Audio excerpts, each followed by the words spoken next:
His name, Robert Jeffrey Warren. And although he was born just 3 years before the release of Star Wars in 1977, he would forever change the history of Star Wars toys and be a part of vintage toy legends. Sadly, not for a good reason.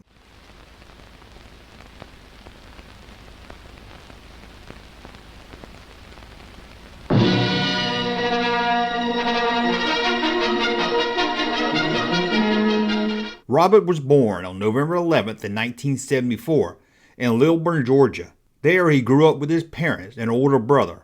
Robert was just your average little boy who loved doing what most little boys love to do at Christmas time, opening toys under the Christmas tree. One of the gifts under that tree was a gift for his brother, a Mattel Battlestar Galactica ship called the Viper.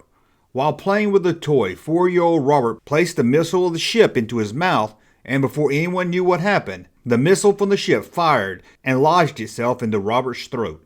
After choking, as his brother tried to help him, he went unconscious. His mother then made a 911 call for an ambulance. Once there, the doctors worked quickly to remove the small missile from Robert's throat. What followed then would be a lawsuit against Mattel and lead the company to voluntarily recall the ships with firing missiles. And this wasn't the only case, as other lawsuits of kids choking on the missiles was starting to hit Mattel. Fears this could also happen with the upcoming Kenner release of Boba Fett with the firing rocket. It was quickly decided to have the rocket glued into the backpack and not be able to launch out.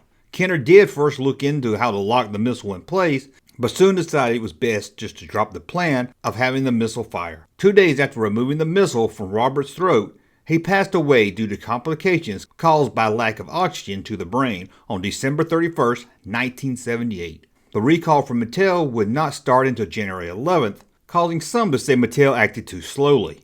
Mattel would ask parents who had bought the vehicles to trash all the missiles or return the missile to Mattel for a free Hot Wheels car. Although the ship was from Mattel's Battlestar Galactica line, it was reported in many outlets as a Star Wars toy, as adults at the time saw any space toy as a Star Wars toy.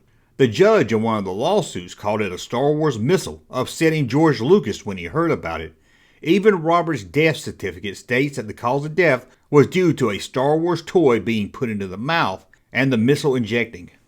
We know the story of the young boy who changed the history of vintage Star Wars toys, but few know his name, or if the story was even true or just some urban myth. Sadly, it was true. And he wasn't the only child to choke on a missile from the Battlestar Galactica toy line. So next time you buy that really cool toy ship and complain that the missile's too big or it doesn't fire out like the good old days, remember 4-year-old Robert Jeffrey Warren.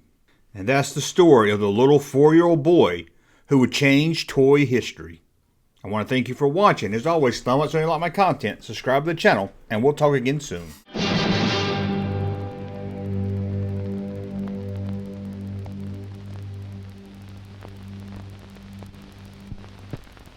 Hey, Junkman channel popping though.